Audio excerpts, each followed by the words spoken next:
Hello नमस्कार दोस्तों, स्वागत है आप सभी का बाघेम्बर जी के पिटारा में। और आज हम पिछली क्लास को जहां पे मैं समाप्त किया था, आज मैं फिर वहीं से स्टार्ट करने वाला हूं। और आज मैं कराने वाला हूं पंचायत समिति और जिला परिषद के बारे में। मैंने पिछली क्लास में ग्रामीण स्तर पर त्रिस्तरीय पंचायती राज व्यवस्था है, उसमें से मैंने क्या कराया था, तो उसमें मैंने कराया ग्राम पंचायत को कराया था। और आज देखेंगे जो मध्यवर्ती में आता है आपका क्या आता है, पंचायत समिति, जो प्रखंड स्तर पर आता है, मैं उसे कराने वाला हूँ। एक आता है जिला स्तर पर, जो जिला परिषद कहलाता है। आखिर जिला परिषद और पंचायत समिति ये क्या है, आइए देखते हैं और समझने का प्रयास करते हैं।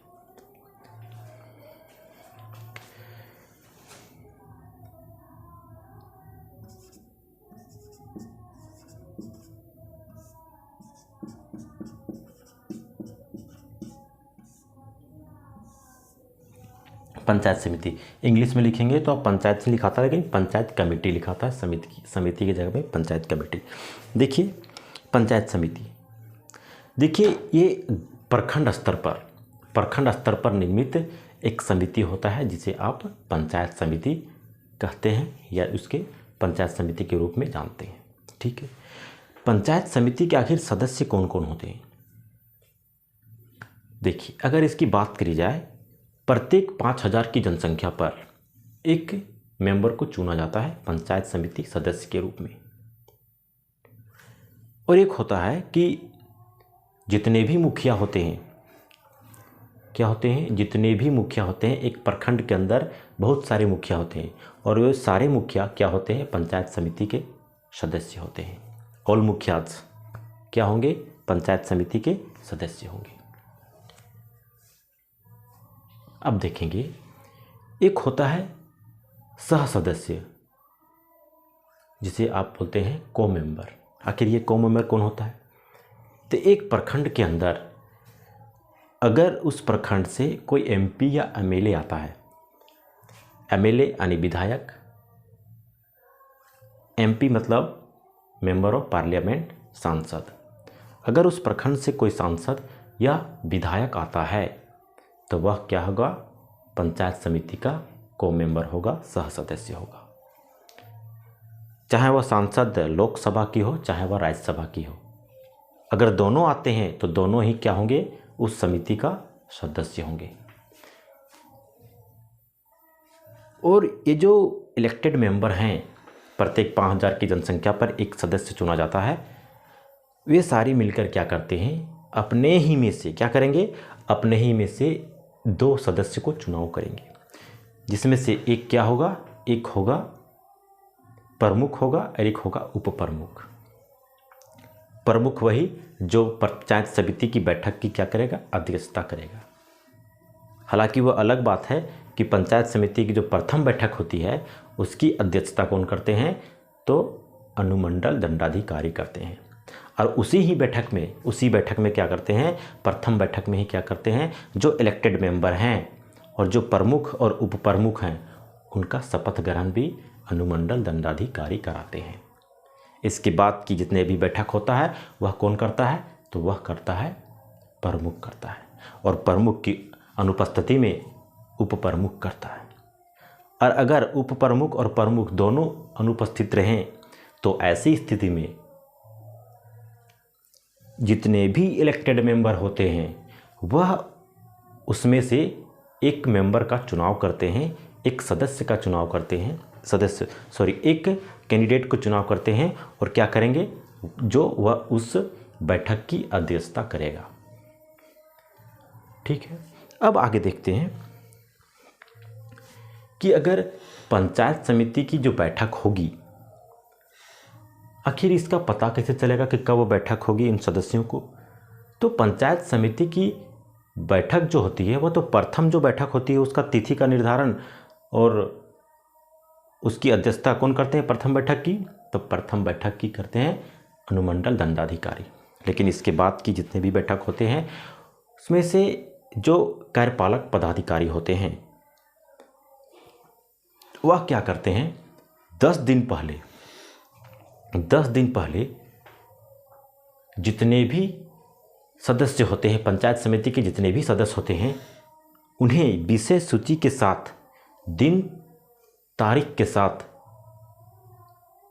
क्या किया जाता है, नोटिस भेजा जाता है कि इतनी तारीख को क्या होगी, बैठक होगी, इस तिथि को इतने इस जगह पे क्या होगी, बैठक होगी, किस विषय पर होगी, इसकी भी चर्चा उसमें रहती है। ठीक है। और पंचायत समिति की प्रत्येक बैठक में ब्लॉक डेवलपमेंट ऑफिसर जो होते हैं, बीडीओ जिसे आप बोलते हैं, वह उपस्थित होते हैं। ठीक है। देखिए, जिस विषय सूची पर बात की जानी है उस बैठक में, उस पंचायत समिति की बैठक में, अगर उसमें किसी भी विषय पर निर्णय लेना है और उस निर्णय को आप वोटिंग के अधिकार पर बहुमत के आधार पर लेना चाहते हैं, तो ऐसी स्थिति में वोटिंग करवाई जाती है। और वोटिंग जो करनी है उसमें जो बीडीओ हैं हमारे, देखिए पंचायत समिति की वह सेक्रेटरी, सचिव के रूप में जाने जाते हैं कि जो भी बैठक होंगे, देखिए इसके लिए टर्म एक्स ऑफिसियो सेक्रेटरी, पदेन सदस्य, पदेन सचिव, मतलब जितने भी बीडीओ होंगे, मतलब जो भी बीडीओ होंगे वह क्या होंगे, पंचायत समिति के क्या होंगे, तो वह पदेन सचिव होंगे। ठीक है। वो तो हर बैठक में रहेंगे, लेकिन उन्हें ऐसी स्थिति में जब बहुमत की स्थिति आएगी कि बहुमत के आधार पर क्या किया जाएगा, निर्णय लिया जाएगा, तो ऐसी स्थिति में उनको वोट देने का अधिकार नहीं है। प्रमुख क्या कर सकते हैं, वोट दे सकते हैं, प्रमुख उप प्रमुख दोनों वोट कर सकते हैं उस बैठक में। लेकिन अगर देखिए बैठक जो जिसको हम कोरम बोलते हैं, कोरम क्या बोलते हैं, कोरम, देखिए कोई भी बैठक बुलाई जाती है, अगर पंचायत समिति की बैठक बुलाई जाती है और उसमें कुल सदस्यों का अगर 50% उपस्थित होते हैं तभी बैठक होगी, अन्यथा नहीं होगी। और अगर 50% से कम उपस्थित होते हैं तो ऐसी स्थिति में यह प्रावधान है कि आप दोबारा बैठक बुला सकते हैं। ठीक है। लेकिन दोबारा बैठक में अगर ऐसी स्थिति में हो जाए कि इससे भी कम कैंडिडेट आए तो ये तो क्या हो जाएगी, फिर बैठक नहीं होगी। लेकिन ऐसी स्थिति में क्या है कि उसमें से कुल सदस्यों का 20% उपस्थित होना चाहिए, 1/5 यानी 20% उपस्थित होनी चाहिए, तब बैठक हो जाएगी, अन्यथा इससे कम होगी तो नहीं होगी। पंचायत समिति के अगर प्रमुख, जो कि head of the panchayat committee कौन होता है, तो प्रमुख होता है। ठीक है। अब देखेंगे कि पंचायत समिति अगर प्रमुख को आपको हटाना है, अपदस्थ करना है, तो कैसे हटाएंगे। पंचायत समिति के जो सदस्य हैं उनमें से 2/3 के साथ 2/3 सदस्य अगर क्या करते हैं, उसमें से इसे 2/3 सदस्य के साथ इसे पारित कर दिया जाता है। तो 2/3 के साथ अगर पारित कर दिया जाए तो इसे क्या कर दिया जाएगा, इसे हटाया जा सकता है, प्रमुख को। ठीक है। अब देखते हैं आगे। वीडियो, आप जानते हैं कि वीडियो को क्या करना है, मत देने का अधिकार उसमें नहीं है। आखिर पंचायत समिति का कार्य क्या है, देखिए अब जो जितनी चीज़ें मैंने बताया मैं इसे नोट डाउन करवा देता हूँ, अन्यथा फिर बेकार चली जाएगी। देखिए क्या लिखेंगे आप, पंचायत समिति एक पंचायत समिति जो है, पंचायत समिति ब्लॉक स्तर पर क्या है, प्रखंड स्तर पर निर्मित एक समिति है। लेकिन अगर इसकी सदस्य की बात करी जाए, मैंने क्या कहा था, सदस्य कौन हो सकता है, कौन हो सकता है सदस्य, सदस्य हो सकता है आपका, एक होता है पदेन सदस्य,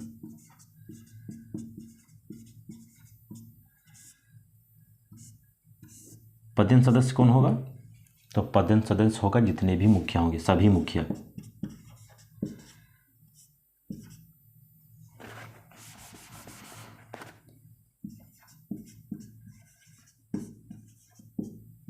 सभी मुखिया क्या होंगे, इसका सदस्य होंगे। एक होता है सह सदस्य, एक होता है निर्वाचित सदस्य।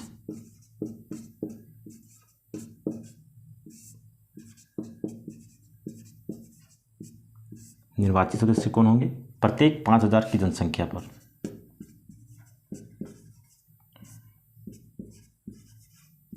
प्रत्येक 5,000 की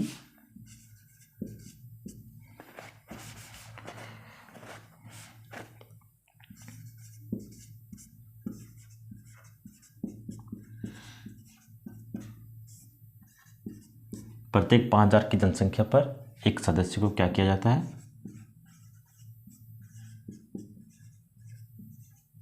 एक सदस्य का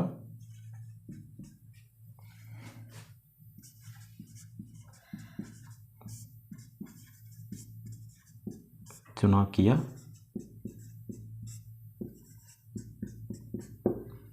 यही सदस्य आगे चलकर क्या करते हैं? प्रमुख का चुनाव करते हैं। अपना ही में से एक प्रमुख और एक उप प्रमुख का चुनाव करते हैं। अब देखेंगे, एक होता है सह सदस्य, एक होता है सह सदस्य। देखिए मैं ऊपर लिख रहा हूँ, ये लिख देता हूँ, हो जाएगा।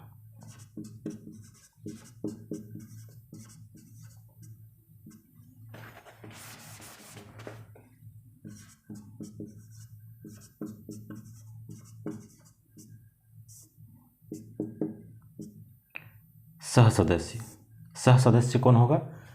तो जितने भी प्रखंड के अंदर अगर उस प्रखंड से कोई एमपी या एमएलए आता है, कोई एमपी या एमएलए आता है तो वह क्या होगा? सह सदस्य होगा।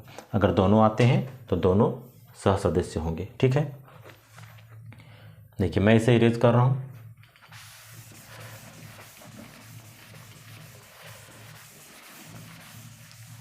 अब आगे देखते हैं, मैंने क्या कहा कि head of the panchayat committee, क्या हेड ऑफ द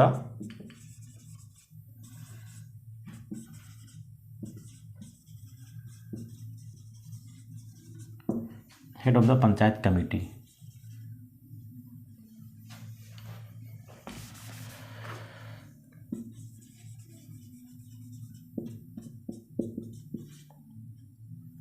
कमेटी का स्पेलिंग याद रखेंगे क्योंकि प्रत्येक एग्जाम में कमेटी का भी कोई भी एग्जाम में पूछ लिया जाता है, कई एग्जाम में पूछा जा चुका है। ठीक है, head of the panchayat committee कौन होता है? तो प्रमुख होता है, प्रमुख।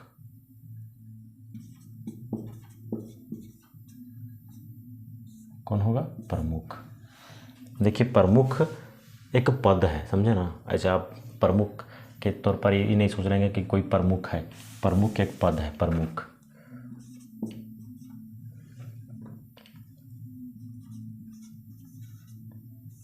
प्रमुख, ठीक है। हालांकि इसकी सहायता के लिए एक उप प्रमुख भी होता है। देखिए अब आगे देखते हैं कि इनका आखिर जो अपदस्थ कौन कर सकता है, अपदस्थ कैसे किया जा सकता है? 2/3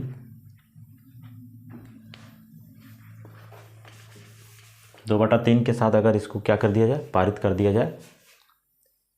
पंचायत समिति में अगर 2/3 सदस्य के साथ इसके पारित कर दिया जाता है तो इनको अपदस्थ कर दिया जा सकता है, हटाया जा सकता है। किसको? प्रमुख को। ठीक है, अब आगे देखेंगे कि आखिर पंचायत समिति का कार्य क्या है। और एक चीज़ और है, जो सचिव होता है पंचायत समिति का, जो सचिव होता है कौन होता है? पदेन सचिव।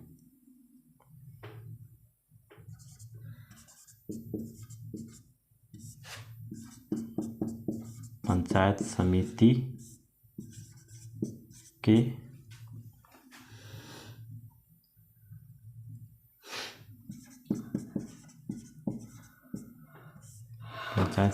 सचिव को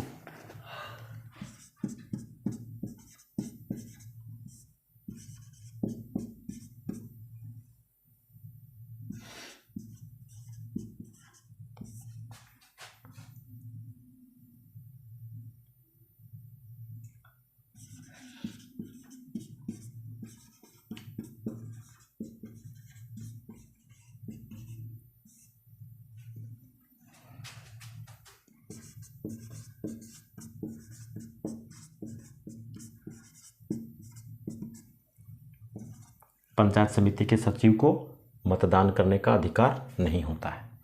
ठीक है, प्रमुख कर सकता है, उप प्रमुख भी कर सकता है।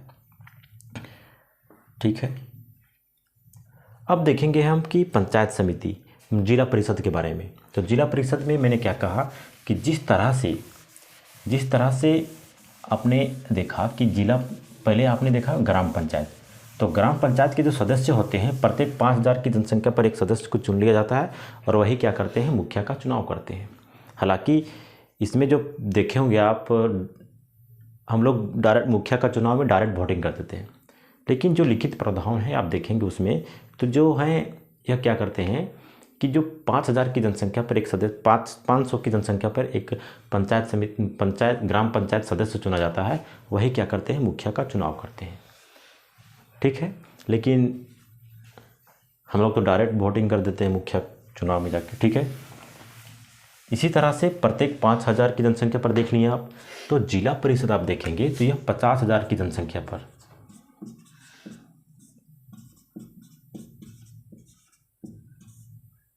जिला परिषद देखेंगे, जिला परिषद को आप देखेंगे तो जिला परिषद को क्या देखेंगे, प्रत्येक 50000 की जनसंख्या पर एक जिला परिषद सदस्य चुना जाएगा और वही सदस्य क्या करेंगे, अपने ही में से एक 2 ऐसे कैंडिडेट का चुनाव करेंगे, जो एक अध्यक्ष होगा, एक उपाध्यक्ष होगा। आपने पंचायत समिति में क्या देखा, तो पंचायत समिति में आपने देखा कि प्रमुख और उप प्रमुख, लेकिन जिला परिषद में क्या देख रहे हैं, अध्यक्ष और उपाध्यक्ष। इसके भी पदेन सदस्य होंगे, इसके भी को मेंबर होंगे। देखिए पदेन सदस्य समझ में आ रहा है नहीं आ रहा है। जैसे आप देखते होंगे कि जो हमारे प्रधानमंत्री, नीति आयोग का अध्यक्ष कौन होता है, नीति आयोग का अध्यक्ष कौन होता है, तो नीति आयोग का अध्यक्ष प्रधानमंत्री होते हैं। ठीक है, लेकिन उसमें आप देखे होंगे तो नीचे पदेन लिखा रहता है, पदेन अध्यक्ष, यानी वह प्रधानमंत्री होने के कारण क्या है, नीति आयोग का अध्यक्ष है। ठीक है, मतलब वो कोई अरे कार्यालय को क्या करते हैं, होल्ड करते हैं, वह अन्य कार्यालय को क्या करते हैं, चलाने का कार्य करते हैं, लेकिन उस कार्यालय को चलाने के कारण वह दूसरे कार्यालय का सदस्य हो जाते हैं। देखिए प्रधानमंत्री हैं, इसी कारण से वह नीति आयोग का अध्यक्ष है। मतलब भारत में अगर कोई भी प्रधानमंत्री बने तो वह नीति आयोग का अध्यक्ष है। अगर आपको कहा जाए कि नीति आयोग का प्रथम अध्यक्ष कौन था, तो भारत के जो प्रथम प्रधानमंत्री होंगे वही होंगे। समझ गए, तो पदेन सदस्य वही होता है। ठीक है, समझ में आ गया होगा। तो देखिए पदेन सदस्य, तो इसका पदेन सदस्य कौन होगा, तो आपने जो प्रमुख उधर पढ़ा, प्रमुख पंचायत समिति में जितने भी प्रमुख होंगे, तो प्रमुख जितने भी देखे, तो जितने भी प्रमुख होंगे इसमें क्या हो जाएंगे, पदेन सदस्य हो जाएंगे। इसका भी को मेंबर होगा, तो को मेंबर इसका कौन होगा, तो को मेंबर वही होंगे जो अगर उस क्षेत्र से कोई क्या आता हो, सांसद, कोई सांसद आता हो या कोई विधायक आता हो, वह क्या हो जाएगा, को मेंबर हो जाएगा। जिला परिषद की बैठक प्रत्येक 3 माह में कम से कम एक बार बुलानी आवश्यक है, एक बार बुलानी आवश्यक है। ठीक है, उसमें क्या था, प्रत्येक 2 माह में कम से कम एक बार पंचायत समिति की बैठक बुलाना अनिवार्य है। इसमें क्या था, उसमें आप देखें कि शुरू में क्या था 50%, लेकिन इसमें कम से कम 1/3 सदस्यों को उपस्थित होना अनिवार्य है कोरम पूरा करने के लिए। कोरम मतलब होता है कि जितने भी सदस्य हैं बैठक के लिए जो कोरम होती है उसको क्या करना, फुलफिल करना। तो 1/3 सदस्य को उपस्थित होना अनिवार्य है, तभी बैठक होगी। ठीक है, लेकिन अगर बात करी जाए कि जो इनके जो सदस्य हैं, आखिर उनका शपथ ग्रहण कौन कराते हैं, जिला परिषद के सदस्यों का शपथ ग्रहण कौन कराते हैं, डिस्ट्रिक्ट मजिस्ट्रेट कराते हैं, जिला दंडाधिकारी कराते हैं। कौन कराते हैं, जिला दंडाधिकारी। इसका भी क्या होंगे, सदस्य, जो इसके सदस्य होंगे, पदेन सदस्य कौन होंगे,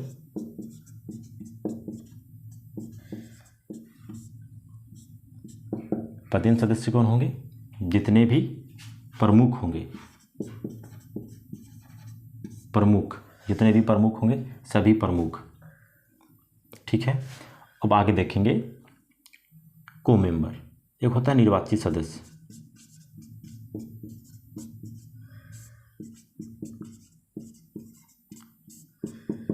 निर्वाचित सदस्य कौन होंगे? तो निर्वाचित सदस्य प्रत्येक 50,000 की जनसंख्या पर एक कैंडिडेट को चुना जाता है। आपने ग्राम पंचायत में क्या देखा? 500 पर। आपने पंचायत समिति में क्या देखा? 5,000 पर। आपने जिला परिषद पर क्या देखा? तो 50,000 की जनसंख्या पर। और ये जो 50,000 की जनसंख्या पर एक चुनाव किया जाता है, उसी में अपने ही में से क्या करते हैं? एक उपाध्यक्ष और एक अध्यक्ष का चुनाव करते हैं। ठीक है, अध्यक्ष और उपाध्यक्ष का। और ये अध्यक्ष जो होंगे, जिस तरह से पंचायत समिति में आपने देखा कि प्रथम बैठक की अध्यक्षता कौन करता है? तो प्रथम बैठक की अध्यक्षता अनुमंडल दंडाधिकारी करते हैं। इसी तरह से जिला परिषद की प्रथम बैठक जिला दंडाधिकारी करते हैं। उसमें अनुमंडल दंडाधिकारी, इसमें जिला दंडाधिकारी करते हैं। ठीक है, और उसकी बैठक की प्रथम बैठक की तिथि का निर्धारण भी वही करते हैं। ठीक है, इसके बाद जितने भी बैठक होंगे उसका अध्यक्षता कौन करेगा? उसकी अध्यक्षता कौन करेगा? तो उसकी अध्यक्षता करेंगे अध्यक्ष। कौन करेंगे? अध्यक्ष। और अध्यक्ष की अनुपस्थिति में कौन करेगा? तो उपाध्यक्ष करेंगे। ठीक है, तो मैं आशा करता हूं कि आप सभी को क्या आया होगा? पसंद आया होगा और मज़ा आया होगा और समझ में आया होगा। तो देखिए, इनका सदस्य एक 50,000 की जनसंख्या पर एक चुनाव किया जाएगा। और इसके को मेंबर कौन होंगे? को मेंबर, सह सदस्य कौन होंगे? विधायक या नहीं? विधायक को देखिए, विधायक और सांसद दोनों आते, दोनों हो जाएंगे।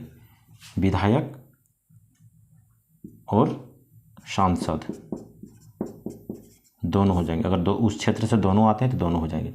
लेकिन देखिए, इसमें एक्सेप्शन भी आ जाता है। अगर मान लिया जाए पंचायत समिति के जो देखेंगे आप सदस्य देखेंगे, तो मान लिया जाए कि जो को मेंबर होंगे इसमें एक्सेप्शन है। देखिए कैसे एक्सेप्शन है। मान लिया जाए प्रधानमंत्री जी हमारे कहाँ से हैं, सांसद कहाँ से हैं? तो वह वाराणसी से हैं। लेकिन वह रहने वाले कहाँ के हैं? तो वह गुजरात के रहने वाले हैं, है ना। तो आप देखेंगे कि जो प्रधानमंत्री हमारे हैं वह क्या हो सकते हैं? तो वह वाराणसी से क्या हो सकते हैं? को मेंबर। लेकिन नहीं होंगे। क्यों नहीं होंगे? क्योंकि देखिए, वह वहाँ के जो क्या होगा, पंचायत समिति वहाँ के जो जिस प्रखंड से, किस प्रखंड से आते हैं? आखिर वह तो वहाँ के प्रखंड से तो नहीं आते, वह कहाँ से आते हैं? गुजरात से। लेकिन वह सदस्य कहाँ के सांसद कहाँ के बने हैं? तो सांसद वह वाराणसी से बने हैं। जो अपना वह आधार कार्ड कहाँ के दिए होंगे? तो अपना आधार जो दिए होंगे, तो वह आधार कहाँ का दिए होंगे? वह आधार अपना दिए होंगे गुजरात का।